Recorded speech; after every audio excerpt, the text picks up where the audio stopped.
Hello and welcome to ESPNcricinfo's latest show centered around fantasy cricket. I'm your host Kartik, and with me are the experts here, George and Raunak. They will be selecting their fantasy team and helping people like you, me and other fans to try and find out what does it take to select the best team possible. Or rather, I've selected a good side, can I select a great side? So let's get started by speaking to George. So what's your team like? What's the combination you've gone ahead with? Kartik, I've gone with 5 batsmen, 2 all-rounders, a keeper and 3 bowlers. And that's largely because I think the all-rounders in the series are primarily bowling all-rounders. Yeah. So therefore it gives the side a good balance if you pick 2 all-rounders and 3 bowlers.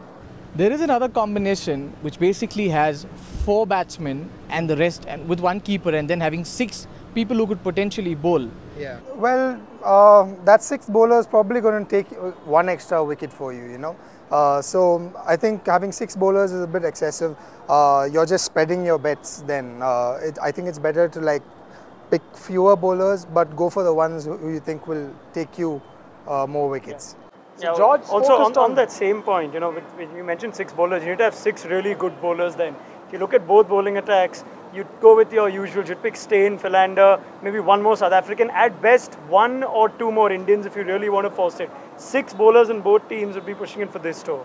Okay, so the recommendation is to go ahead with your bowlers, obviously, given that this is a series where the bowlers are expected to dominate. But let's hear, which bowlers have they gone for? What about you, Raunak? Okay, so I've gone with the same formation as George, and I picked it first, so he copied mine. But you wish. I've gone with, we're fantasy experts, the only place we'll ever be experts. So I've gone with Steyn, I've gone with Philander, who's been surprisingly good again in the ODIs against Pakistan. We know he doesn't play much ODI cricket, but he's playing and he's playing well.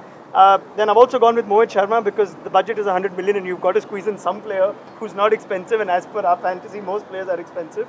So that's my third bowler. Of course, the combination is like George said, 5, 1, 2, 3, and both all-rounders happen to be bowling all-rounders. So McLaren and Ashwin are my all-rounders. So if you add McLaren and Ashwin to these 3 genuine bowlers, wicket-taking bowlers, maybe not Mohit Sharma, but definitely Steyn and Philander are wicket-taking bowlers in these conditions.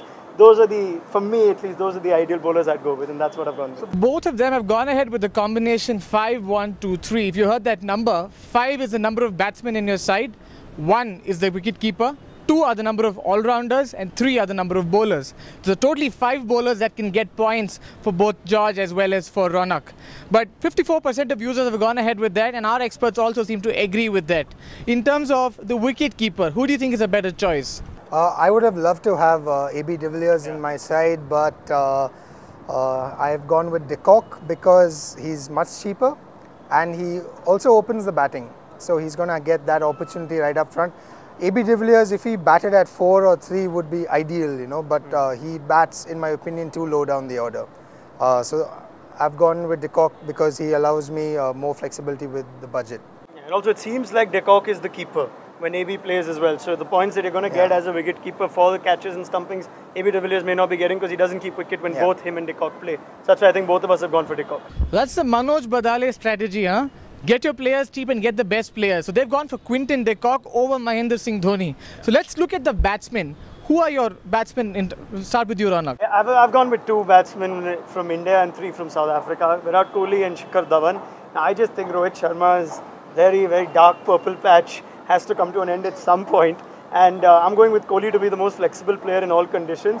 Dhawan, just the way that he plays, you know, the way he's comfortable against the shortish ball, he does things differently. So those are my Indian batsmen I'm relying on. South Africa, I've gone safe. I've gone with Hashim Amla. I didn't have place for AB de Villiers. I'd have loved to put him in, but I can't afford him in the budget.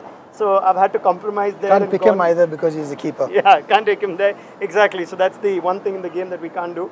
But I've gone with David Miller, and I picked David Miller first because these are players that have done well against India in the IPL, etc. So if there are gamble batsmen for South Africa to go with, I'm going with these guys. Okay. Shikhar Dhawan for South Africa, not a bad choice. He scored a double 100 not too recently in a game, in a side in India A game.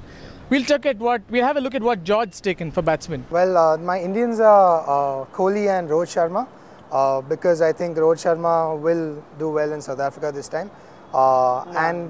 He's not going to do well. The South Africans are pretty much the same as Raunak. I have David Miller and Amla as well.